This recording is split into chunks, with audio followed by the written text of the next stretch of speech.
నమస్తే, welcome to Disha TV. ప్రస్తుతం మనతో పాటు టీపీసీసీ అధికార ప్రతినిధి సంజయ్ రెడ్డి గారు ఉన్నారు. సో తెలంగాణ అసెంబ్లీలో మాత్రం ప్రత్యేక సమావేశాన్ని ఏర్పాటు చేశారు. దివంగత మాజీ ప్రధాని మన్మోహన్ సింగ్ పై సంతాప సభ అయితే ఏర్పాటు చేశారు. దీంతో పాటు కొన్ని అంశాలు కూడా చర్చకు వస్తున్నాయి. అదే అంశాలపై మాట్లాడదాం. చాలా రోజుల తర్వాత కూడా అంటే ప్రతిసారి కూడా అసెంబ్లీ రాకపై కేసీఆర్ రాకపై కూడా చర్చ నడుస్తుంది. ఈరోజు మాజీ ప్రధాని సంతాప దినం సందర్భంగా కూడా బీఆర్ఎస్ అధినేత అలాగే ప్రధాన ప్రతిపక్ష నేత కేసీఆర్ హాజరు కాలేదు. దీనిపై ఏం చెప్తారు? ప్రతిసారి అనేది హెల్త్ ఇష్యూ ఏదో ఒకటి చెప్పి తప్పించుకున్నారు. కానీ ఈరోజు ఎంత దుర్మార్గం అంటే తెలంగాణ ప్రజలను అవమానించినట్టు బ్రదర్. ఎందుకంటే తెలంగాణ ఇచ్చింది మన్మోహన్ సింగ్ గారు అనేది, దాంట్లో పెద్దన్న పాత్ర వహించింది అనేది, తెలంగాణ బిల్ పాస్డ్ అనేది ఇప్పటికీ మనకి మారుమోగుతుంటుంది. ఇవాళ తెలంగాణ ఆయన నీతికి నిజాయితీకి మారిపోయారు మన్మోహన్ సింగ్ గారు. పార్టీలకు అతీతంగా ఎవరిని కూడా ఒక పల్లెత్తి మాట అనే వ్యక్తి, సౌమ్యుడు, నిజాయితీపరుడు. అలాంటి వ్యక్తి చనిపోతే సంతాప దినాలకు ప్రకటించినప్పుడు ఒక అసెంబ్లీలో ఉందాతనంగా నువ్వు ఒక రాజ్యాంగాన్ని కక్కు కల్పించింది. ప్రతిపక్ష హోదాలో ఉన్నారు మీరు. ప్రతిపక్ష హోదాని మీరు దాన్ని మిస్యూజ్ చేస్తూ పట్టించుకోకుండా ప్రజలను పక్కతో పట్టించే విధంగా మీ అహంకారానికి నిదర్శనం అనేది తెలంగాణ ప్రజలకు తెలిసింది. నిజంగా తెలంగాణలో కేసీఆర్ బ్రతుకున్నాడా లేడా అనేది తెలంగాణ ప్రజలకు ఒక అనుమానం వస్తుంది. అది నిరూపించుకోవాల్సిన బాధ్యత మీకుంది. ఇంకొకటి ఏంటంటే అధికార పక్షంలో ఉన్నప్పుడు మమ్మల్ని ప్రతిపక్షాలని అసెంబ్లీకి రానివ్వాల, మాట్లాడనివ్వాల. అధికార పక్షంలో మీ ఉండి ప్రతిపక్షంలో వాళ్ళు ఉన్నా కూడా కేసీఆర్ గారు కూడా రావట్లేదు. గజ్వేల్ నుంచి మరి ఎమ్మెల్యే గారు ఉన్నారా లేరా? గజ్వేల్ ప్రజలను అవమానపరిచినట్టా కాదా? గజ్వేల్ నుంచే మీరు గెలిచారు, ఎమ్మెల్యేగా మీరు రావాలి, ఎందుకు రావట్లేదు? ఇది తెలంగాణ ప్రజల్ని అవమానించినట్టు తెలంగాణ ప్రజలు కూడా వాళ్ళు ఆలోచించుకునే పరిస్థితి వస్తుంది. ఎందుకంటే ఇప్పుడు సంతాప దినాలు ప్రకటించినప్పుడు మనం గౌరవించుకోవాల్సిన బాధ్యత మన మీద ఉంటుంది. ఏ పార్టీ అయినా సరే. ఇవాళ మేము మోడీ గారిని ఎందుకు రెస్పెక్ట్ చేస్తాము? ఆయన దేశ ప్రధాని. ఇవాళ మాజీ ప్రధాని మన్మోహన్ సింగ్ గారు అనే విషయంలో ఆయనకు ధీటు ఎవరు లేరండి, ఆయనకు సాటి ఎవరు రారు. ఎందుకంటే ఆయనది ఒక్కొక్కటి చరిత్ర చెప్తుంటే నిజంగా తెలుసుకోవాల్సింది ఇంకా చాలా ఉంది అనేది విధంగా ఉంటుంది. 80,000 బుక్కులు రాసినాను కేసీఆర్ చెప్తాడు. ఇంగిత జ్ఞానం మీకు లేదా? మీరు ఎందుకు రావట్లేదు? మళ్ళీ మీరు రాద్ధాంతాలు చేస్తూ ఉన్నారు.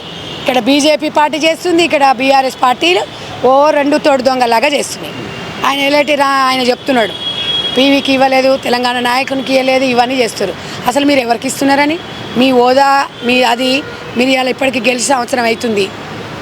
మీ ఎంపీలు 6 నెలలు 7 నెలలు అయింది. ఏమైనా నిధులు తీసుకొచ్చిరా? మీరు ఏమైనా పార్లమెంట్లో ఏమైనా మాట్లాడి ప్రత్యేక ప్యాకేజీలు ఏమైనా తెచ్చిరా? మీరు ఇచ్చిన హామీలను నెరవేరుస్తున్నారా? ఎందుకయ్యా? ప్రజలకు పనికిరాని వాళ్ళు మీరు. నిజంగా కూడా మీరు గెలిచి ఏం చేయలేకపోతున్నారు. ఎంపీలు అక్కడ అధికారం ఉన్న వీళ్ళు ఏం చేయలేకపోతున్నారు. అంటే ఏదో మనం దిష్టిబొమ్మలా కాదు. చూడండి, మా ఎంపీ కిరణ్ కుమార్ రెడ్డి గారు ఉన్నారు, మల్లిరావు గారు ఉన్నారు, చాలామంది ఎంపీలు ఉన్నారు, బలరాం నాయక్ గారు ఉన్నారు, ఇంతమంది ఎంపీలు ఉన్నారు. వారందరూ కూడా పార్లమెంట్లో వాళ్ళ గలాన్ని ఎత్తి చూపి ఇలా, ఎందుకంటే అనుభవజ్ఞులు వీళ్ళంతా, ఒక ఎడ్యుకేటెడ్గా మాట్లాడి ప్రజల పక్షాన నిరంతరం కొట్లాడి చేస్తున్నారు. ఇక్కడ అసెంబ్లీలో కూడా. కానీ ఈ సందర్భంలో ఇటు కేటీఆర్ కానీ హరీష్ రావు కానీ ఒకటే మాట అంటున్నారు, కేసీఆర్ స్థాయికి కాంగ్రెస్ సరిపోదు, కేసీఆర్ రావాల్సిన అవసరం లేదు, ముందు మేముంటే సరిపోతుంది, మాకు ఆన్సర్ చేయండి, ఫస్ట్ మేము అడిగే ప్రశ్నలకు ముందు మాకు సమయం ఇవ్వండి, కేసీఆర్ మీకు సమాధానం చెప్పాల్సిన అవసరం లేదన్నట్టుగా.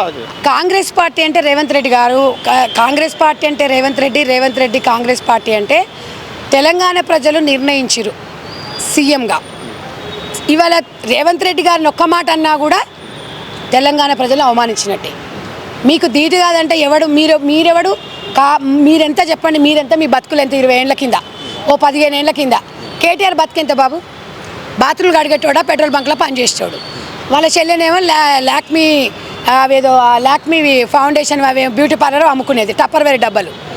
మరి మీ బతుకులు ఎంత? ఇదొక చరిత్ర ఉంది. గాంధీ కుటుంబానికి ఒక చరిత్ర ఉంది. ఇవాళ కాంగ్రెస్ పార్టీకి ఒక చరిత్ర ఉంది. మీకేం చరిత్ర ఉంది చెప్పండి? 10 సంవత్సరాలు పందికొక్కలాగా దోసుకొని 1000 కోట్లు తిన్నారు. ఇక నాకు ఏమైనా మాట్లాడితే సందేహం మాట్లాడుతుంది అంటారు. కాలుగోటికి ఇది పనికి వాళ్ళు సమానం కాదంటే ఎవరు రావాలి? మీ అయ్యని, మీ తాతని, ముత్తాతని రమ్మని మరి మీ కాంగ్రెస్ పార్టీ వాళ్ళు వస్తారు. కాంగ్రెస్ పార్టీ దేంట్లో తక్కువ? ప్రజల చేత ఎన్నుకోబడ్డ సీఎంని మీరు అవమానిస్తున్నారు. 10 సంవత్సరాలు ఉన్న మీ అయ్యకు ప్రతిపక్ష హోదా కల్పించినా కూడా మీ అయ్య వస్తలేడు. రాజ్యాంగం అంటే మీకు విలువ లేదు, ప్రజలంటే విలువ లేదు. ఎవడంటే విలువ ఉంది మీకు? అసలు మిమ్మల్ని ఎవడు పట్టించుకుంటాడు? ఎవడు పట్టించుకుంటలేడు కాబట్టి ఏదో ఉనికి కాపాడుకొని అధ్యక్ష అంటారు. మిమ్మల్ని ఎవడు పట్టించుకుంటుండు? మీరు చేసిన అవినీతి ఒకటా రెండా? తెలంగాణను తీసుకొచ్చి మీ చేతిలో పెడితే 7 లక్షల కోట్ల అప్పులు చేసి తెలంగాణ ప్రజలు నట్టేట్లా ముంచుతుంది. మీకు ఏముంది? ఇంకా తట్టబుట్ట చదువుకొని పోరి. భరోసా ఏం కల్పిస్తారు? ఇవాళ తెలంగాణ ప్రజలు భరోసా ఏం కల్పిస్తారు? మీరు ప్రతిపక్ష హోదాలుండి ఓదార్పు యాత్ర పెట్టుకురు. ఏమన్నా గతంలో మీరు చేసింది, మీరు ఏమేం చేసినాం, మేమేం చేయలేము, మేము ఇట్లా తప్పైంది, మేము అది చేస్తున్నామని ఏమైనా ప్రజలకు ఊరటనిస్తురా? మీరు ఏం చేసిండ్రని ఇవాళ కాంగ్రెస్ పార్టీని నిలదీస్తారు. మీరు 10 ఏళ్ళలో ఏం చేయలేదు. మీ సంవత్సరంలో ఒక 30-40% చేసుకుంటూ వస్తున్నాం. ఇంకా 4 సంవత్సరాలు ఉంది మాకు. మేము చేయకపోతే మాకు కూడా ప్రజలు తీర్పు ఇస్తారు. ప్రజల తీర్పుని మీరెవరండి కాదనడానికి? ఒక్కటే అడుగుతున్నా నేను ఇవాళ తెలంగాణ ప్రజలని, బీఆర్ఎస్ పార్టీనా టీఆర్ఎస్ పార్టీనా అనేది ఒక క్లారిటీ ఇవ్వాలి ప్రజలకి. దానికి జాతీయ అధ్యక్షుడా లేకపోతే మరి ఎవరికి ఏ అధ్యక్షుడు అనేది కూడా వాళ్ళ క్లారిటీ ఇవ్వాలి. మరి వాళ్ళే కన్ఫ్యూజ్లో ఉండి ఇలా కాంగ్రెస్ పార్టీని అంటే ఎట్లా అండి? కాంగ్రెస్ పార్టీ ఇవాళ అసెంబ్లీలో ఎమ్మెల్యేలు ఇంతమంది ఉండి ఇవాళ తెలంగాణ ఇప్పుడు తెలంగాణ వచ్చిన తర్వాత 10 సంవత్సరాలు మీరు సీఎం ఉంటుంది. మీకు అంత రెస్పెక్ట్ ఇచ్చినా కూడా ప్రజలని ఆడి కరగాల్సి వాత పెట్టిరు. అయినా కూడా మీకు ఇంకా మారకపోతే మళ్ళీ ఇలా కేసీఆర్ రోజున బాణమట బిడ్డ వచ్చి ఆమె మాట్లాడుతుంది. ఇక మా మీద కేసులు పెడుతురు అంటే లిక్కర్ కాంగ్రెస్ పార్టీ చేయమన్నారా? తెలంగాణ ప్రజలు చేయమన్నారా? మా విద్యార్థి మా తమ్ముళ్ళు చేయమన్నారా? తివార్ జైలుకు మేము పంపించినామా? తప్పు చేస్తేనే తివార్ జైలుకు పోతారు. చెర్లపల్లి జైలుకు పోయినా ఏ జైలుకు పోయినా నీ అన్న మీద నీ తమ్ముని మీద మిగతా వాళ్ళందరి మీద ఎందుకు రావట్లేదు మరి ఎలిగేషన్స్? ఇప్పుడు తివార్ జైలుకు మేము ఏమైనా పంపించినావా? నువ్వు తప్పు చేసినావని పంపించిరు. ఆ విషయాన్ని కూడా మేము మాట్లాడొద్దు, కోర్టు పద్ధతిలో మాట్లాడొద్దు. కానీ మీరు విమర్శిస్తున్నారు. ఆ విమర్శకు నేను జవాబుదారు చెప్తున్నా అంతే తప్ప నువ్వు ముద్దాయివా, నువ్వు నిర్దోషివా దోషివా అనేది నేను చెప్పలేను. మరోవైపు మన్మోహన్ సింగ్ గారి సంతాప దినాలు ఒకవైపు ఉంటే ఇకు రాహుల్ గాంధీ మాత్రం న్యూ ఇయర్ వేడుకలకు వియత్నాం వెళ్ళాడు. మన్మోహన్ సింగ్ అనుమానించారని కూడా బీజేపీ నేత ఏలేటి అంటున్నారు. ఒకటండి, మొన్న ఇక్కడ బెల్గాంలో కూడా 2 సభలు భారీ ఎత్తున 26-27 తారీఖు నాడు కాంగ్రెస్ పార్టీ మొత్తం అక్కడ మంచిగా స్వర్ణోత్సవాలు జరుపుకుంటుంటే ఈ విషయం తెలవగానే అంత పెద్ద ఎత్తున ప్రోగ్రాములు కూడా అన్నీ రద్దు చేసుకొని డైరెక్ట్గా ఢిల్లీ ప్రియాంక సోనియా గాంధీ గారు కానీ రాహుల్ గాంధీ గారు 2 రోజులు మన్మోహన్ సింగ్ గారి ఇంటి దగ్గర నుండి దాన సంస్కారాలు అయిన తర్వాత వెళ్ళినారు. సంతాప దినాలు 7 రోజులు సంతాప దినాలు ప్రకటించి ఇవాళ పార్టీ 29వ తారీఖు నాడు పార్టీ కార్యక్రమాలను రద్దు చేసుకున్నాం. దాన్ని రాద్ధాంతం చేసి ఎట్లా తమ్ముడు? మీరు ఒక్క మాట చెప్పండి. అక్కడ వెళ్ళిండు ఆయన సంబరాలు చేసుకుంటున్నారని మీరు ఇష్టానుసారంగా మాట్లాడితే ఏం చెప్పాలి? వాళ్ళ విజ్ఞత ఏ రకంగా ఉంది మీరు చెప్పండి. 2 రోజులు అక్కడే ఉండి వాళ్ళ కుటుంబానికి అండగా ఉండి స్మరించుకున్నాం. ఎందుకంటే ఇలా ఆ కుటుంబం అమ్మ సోనియా గాంధీ గారికి అవకాశం వచ్చింది మొట్టమొదటిసారి ప్రధానిగా. ఆ కుటుంబం ఎంత పెద్ద త్యాగం చేసి వాళ్ళ మన్మోహన్ సింగ్ గారికి ఇచ్చిందంటే అదే పెద్ద గౌరవం. ఈ బీజేపీలు బీఆర్ఎస్ మాట్లాడిన వాళ్ళని అనేది ఈనాతీనంగా ప్రజలే తిరస్కరించి కొట్టే రోజులు దగ్గరకు వస్తాయి. ఇంకా అంతకన్నా ఎక్కువ రాహుల్ గాంధీ కుటుంబం ఏం చేస్తుందండి మన్మోహన్ సింగ్ గారి కుటుంబానికి? ఎవరైనా ఇవాళ కేసీఆర్ దళితుని ముఖ్యమంత్రిని చేస్తా అని తెలంగాణ వస్తా అన్నాడు. అవకాశం వచ్చినాక చేసిండా అని నీచకమైన కుత్త పనులు మీరు చేస్తారు. రాహుల్ గాంధీ గారు అలాంటి పనులు చెయ్యరు. ఇవాళ వాళ్ళ అమ్మను గుండెల్లో పెట్టుకొని చూసుకుంటారు. మీ ఇంట్లో చూడు, నీ బిడ్డ నీ కొడుకు ఇద్దరు కొట్లాడుకుంటారు పదవుల కోసం.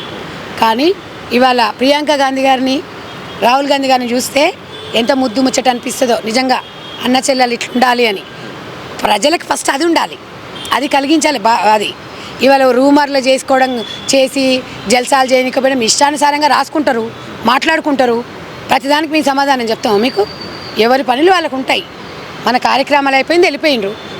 ఇప్పుడు మనసులో ఉంటుందండి వాళ్ళు దేశానికి ఎంత సేవ చేసిండ్రు, మన కాంగ్రెస్ పార్టీకి ఎన్ని సేవలు చేసిండ్రు అనేది తెలుసు మాకు. మీరేదో చెప్పంగానే మేము బాధపడాల్సిన అవసరం లేదు. మన్మోహన్ సింగ్ కుటుంబానికి తెలుసు. దేశంలో మన్మోహన్ సింగ్ గారు అంటే ఎంత గౌరవమో కాంగ్రెస్ పార్టీకి సోనియా గాంధీ కుటుంబానికి అందరికీ కూడా తెలుసు. అదే కాంగ్రెస్ పీవీ విషయంలో మాత్రం అవమానించింది. ఆయన చనిపోయినప్పుడు కూడా కొంచెం కూడా జాగా ఇవ్వలేదు, సరైన గుర్తింపు లేదని కూడా ఇటు బీఆర్ఎస్ బీజేపీ ఏకకాలంలో అసెంబ్లీలో సంతాప తీర్మానంలో భాగంగా వాళ్ళు మాట్లాడుతున్నారు. ఇప్పుడు మేము ఒకటి అంటున్నాము, మరి కేసీఆర్ బీఆర్ఎస్ అంటుంది. 10 సంవత్సరాలు మీరు ఉన్నారు కదా, మరి మీరు ఎందుకు గట్టియలే? మేము అవమానించినాం అంటారు. పీవీ గట్టలేదా తమ్ముడు? పీవీ నరసింహన్ కుటుంబానికి మేమేమి ఇవ్వట్లేదా? మేమేం చేయలేదా? తెలంగాణ ప్రజలకు తెలియదా? అవమానాలు పరిచేయడము, మా తెలంగాణ పిల్లల్ని వాడుకొని వదిలేయడం బీఆర్ఎస్ పార్టీలకు. బీజేపీలకు చిత్తశుద్ధే లేదు. అసలు అలా పార్టీ సిద్ధాంతాలు ఏందో వాళ్ళకే తెలియదు. అసెంబ్లీలో ఎందుకు వస్తారో కూడా తెలియదు. వాళ్ళు ఏం చేస్తారో వాళ్ళకే తెలియదు. ఇవాళ మాకు ప్రతి ఒక్కరు కూడా ఇవాళ ప్రతిపక్ష హోదాలో ఉన్నప్పుడు మమ్మల్ని ఆయన రావట్లేదు. మేము ప్రతిపక్షాల హోదాలో ఉన్నప్పుడు వాళ్ళ అధికార పక్షం మమ్మల్ని రానియలేదు.